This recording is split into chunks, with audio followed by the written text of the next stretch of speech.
है। अगर शादी कर दी भगवान से, तो भगवान से शादी होती है, वो देवी बन गई।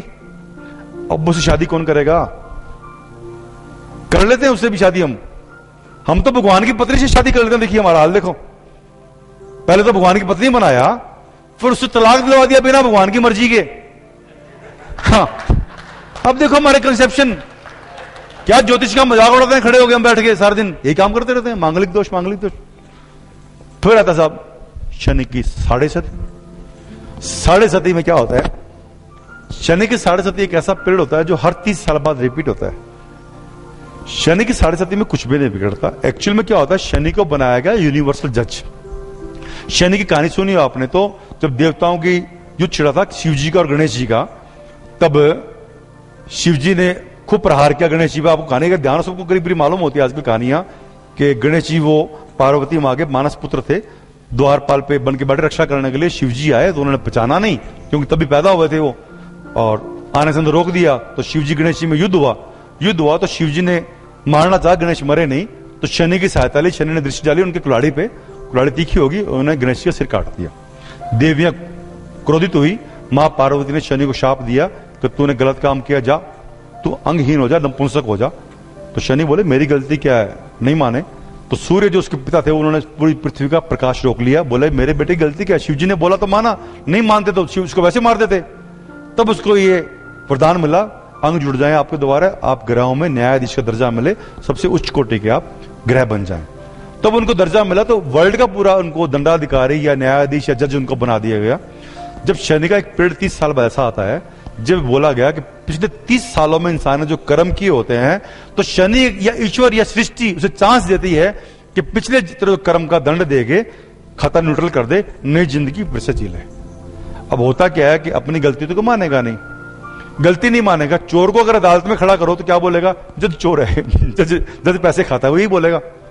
वही हम बोलते हैं शनि आ गया, शनि आ गया, शनि। अच्छी बात है, हमारे कर्म जो हमने किए खोटे, उसका दंड भुगत लो, आगे की लाइफ सही हो जाएगी। अच्छे कर्म किए तो इसने पैसा दे ही देना है। आप देखे ना कभी कभी शनि के, इंदिरा गांधी को जब जितना फायदा हुआ शनि की साढ़े सती में हुआ। आप बुक देख लीजिए, पूरी लुधियाना में लिखा हुआ है कि उसको दोष देते हैं मालूम नहीं। जब इनसे बचते हैं तो ये महाशय काल सर्प दोष आता है, काल सर्प दोष। मेरे ख्याल से यहां बैठे हुए 60% लोगों ने काल सर्प की पूजा जरूर करवाई है। हाँ पक्का है, हैदराबाद में होती है साहब, मेरे को मालूम है। यहां से गाड़ियां भर के भेजी जाती है नासिक में, और में मेरे पास क्लिप पड़े, वहां से फोन आते हैं, मैं कहीं सुनाया हुआ कमीशन आपको 500 रुपए देंगे, 1000 रुपए देंगे, गिरा के भेज दो। काल सर्प क्या होता है उनको मालूम ही नहीं है। पहली बात तो काल सर्प में क्या होता है कि राहु और केतु, देखिए ये राहु लिखा हुआ है, राहु केतु आमने सामने होते हैं, सारे ग्रह एक तरफ सिमट जाएंगे। देखिए राहु से गिनती करेंगे ना उल्टी, तो ये सारे बुध चंद्रमा शनि गुरु सब सिमट के केतु तक सब खत्म। आगे 5 खाने कंटिन्यूस खाली। जब कुंडली में कोई भी 5 खाने कंटिन्यूस खाली मिले, समझ लीजिए उसको काल सर्प योग है, ये दोष नहीं है। पहले बोल देता हूं, क्योंकि पुराने साहित्य में जिसको बोलते हैं मनुस्मृति के बाद बनी, जो बड़े बड़े ऋषियों ने जो बुक्स लिखी, इसकी भृगु ऋषि ने जो किताब लिखी ज्योतिष की, सब में कहीं भी काल सर्प योग का जिक्र नहीं है। और जिस आदमी को कोर्ट करने जा रहा हूं मैं, उसको बोलते हैं मिस्टर के.एन. राव, इंडिया के ऑडिटर जनरल रहे हुए हैं, 40 बुक लिख दी, और 1982 में रिटायर हुए थे। वो बहुत वृद्ध वो हैं ज्योतिषी, वो भी कहते हैं काल सर्प योग किसी बुक में लिखा हुआ नहीं है, ये मन गढ़ंत है सीधा सीधा। इसके नाम पे पूजा करवाई जाती है, पूजा करवा कितना ही पैसा ले लिया जाता है। लेकिन जिनको काल सर्प बोलते हैं ना, तो उसमें आपकी बुक में दिया हुआ है, मैं बताता हूं आप काल सर्प योग, मैं दोष कभी नहीं बोलता इसको। देखिए मुरारी बापू है, जवाहरलाल नेहरू है, सचिन तेंदुलकर है, मोरारजी देसाई है, उसके अलावा रतन टाटा है, धीरूभाई अंबानी है, रजनीकांत है, सबको काल सर्प योग है। तरक्की करके डॉक्टर राधाकृष्ण भारत के प्रधानमंत्री हुए, जवाहरलाल नेहरू राष्ट्रपति हुए, सब तरक्की तो की है। किसकी तरक्की रुकी है काल सर्प योग से? जागे तो बोलते हैं साहब इनकी तो इसलिए होगी, मालूम नहीं है आपको वंशल जी, इनकी हमारे गुरु ने पूजा करवाई, उसने पूजा कराई इसलिए बन गए। ठीक है साहब, पूजा आपने करवाई इसलिए बन गए, वरना ताकत नहीं थी। ये बताओ साहब, बिल गेट्स को है, उसकी पूजा कराने गए थे क्या? हाँ, जॉर्ज बुश को है, सेरेना विलियम्स को है, अल्बर्ट आइंस्टीन को है, जिनको मैं जानता हूं, जिन कुंडलियां मैंने एग्जाम्पल दी हैं, उनकी पूजा किसने कराई? वर्ल्ड के टॉप पे बैठा है जॉर्ज बुश, जब तक 2 बार रहा राष्ट्रपति, और ये रहा बिल गेट्स, वर्ल्ड का रिचेस्ट आदमी, अब तक कोई नहीं ला पाया उसको। वही योग देख लो कुंडली में, पूरा एग्जाम्पल दिए आपको, क्या बिगड़ गया उसका? दुकानदारी खोल के बैठ गए। अगर मान लिया कालसर्प योग है भी, तो अपने ईश्वर की पूजा कर लो। राहु केतु से लगता है, राहु का मतलब जौ का दाना पक्षियों को डाल दो, कुत्ते को रोटी दे दो, राहु केतु हट के काम खत्म। सिंपल से इलाज होते हैं, 20-20 रुपए के इलाज हैं, कराते हैं बड़े। मंत्रोपचार करता कौन है? पंडित जी आते हैं, बोले मंत्र करेंगे शास्त्रीय विधि से। मंत्र तो संस्कृत में ही पढ़ना अच्छा होता है। देवों को संस्कृत भाषा प्रिय है, उनकी समझ में संस्कृति आती है।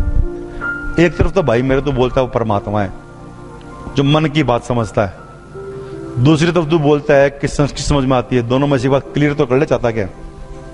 अनपढ़ है क्या भगवान हमारा? क्या बोलते हैं कि नहीं जी उनको उसमें किया सही है। मैं एक ही बात पूछता हूं साहब, किसी भी किताब में नहीं लिखा हुआ कि मम का मतलब पानी होता है और बुब्बू का मतलब दूध होता है, लेकिन छोटा बच्चा बोलता है ना मम चाहिए, तो उसकी मां पानी लेके आती है उसके लिए। किसी बुक में लिखा है तो मेरे को बता दो मम का मतलब पानी, हम लाके पानी देते हैं। जब एक मां बाप बच्चे की बात समझते हैं इशारों की, तो ईश्वर क्या हमारे किसी भी वस्तु समझेगा नहीं? क्या हम लॉजिक बनाया संस्कृत में पर्चा कर लो वो कर लो, लेकिन करते हैं, हम करते हैं चीज को। मंत्रोच्चार कौन करने आता? देखिए घर में आता करने के लिए, वो आते करेगा क्या? बार बुझाएगा, हाथ नहीं धोएगा बंदा, गबड़ गबड़ गबड़ करने बैठ जाएगा। मंत्र का मतलब समझिए आप, मंत्र होता क्या है? मंत्र का मतलब नाद शक्ति पैदा करना। ओम ओम पूरा बोलना। उनको बोला पंडित जी ओम बोलना, लगा ओम, नाम लेता आदमी का, ओम ओ उ मैं।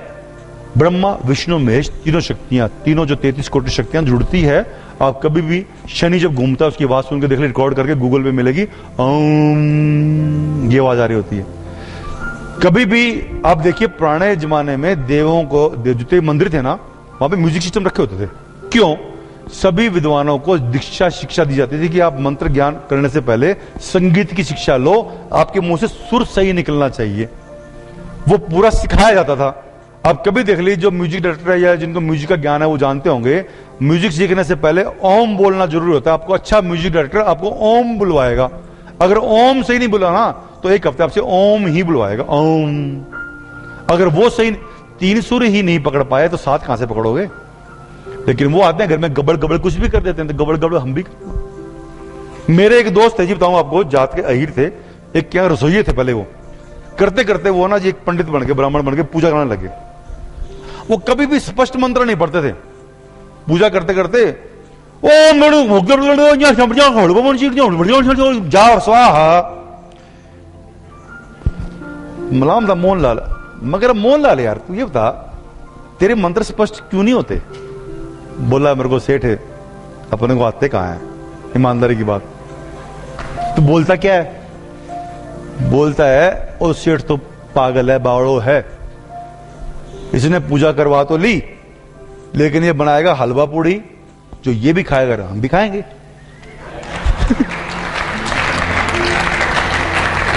वो उसको तेज तेज बोलता था। बोला ईमानदारी की बात है? बोला स्लो पढ़ के बताऊं? बोला हाँ। बोला ओ सेठ तो बावड़ो है, हलवा पूड़ी बनासी कर, मैं वो भी खासी, मैं भी खासी। बोलते थे। आप देखना कई क्या तमाशा करते हैं। मैं आगे विश्लेषण देता हूं। मंत्र अगर आपको कोई नहीं आता, पहली बात तो मंदिर में जाते हैं ना हम लोग, कभी मंदिर में जाके हमने नमस्कार ही नहीं किया, हम क्या बोलते हैं? जय बजरंगबली। लड़ाई लड़ने आया क्या? हाँ, तन से मारेंगे, बोले शंकर की जय। जय के नारे लड़ाई के मैदान में लगते हैं। वहां प्रणाम करो, नमन करो, नमस्कार करो। किसी मंत्र को बनाने की सिंपल विधि है, उस देवता का नाम लो, पहले ओम लगाओ। ओम मतलब पूरी सृष्टि के सभी लोग, ये देवता नमः, नमस्कार करता हूं, ओम हनुमते नमः। मंत्र नहीं आता, जो देवता आपको आता है गणेश, ओम श्री गणेश जी नमः। गणेशाय नमः नहीं आता, गणपति नमः नहीं आता, तो ओम श्री गणेश जी नमः। मेरा बाप है, कैसे मर्जी बुला लूं, पापा बोलो, पिताजी बोलो, फादर बोलो, डैड बोलो, मना है क्या? बाप बोलता है कि मेरे को ऐसे क्यों बोला? बोल के जी लगा दे बस, बापू जी बोल दे, इतना बहुत है।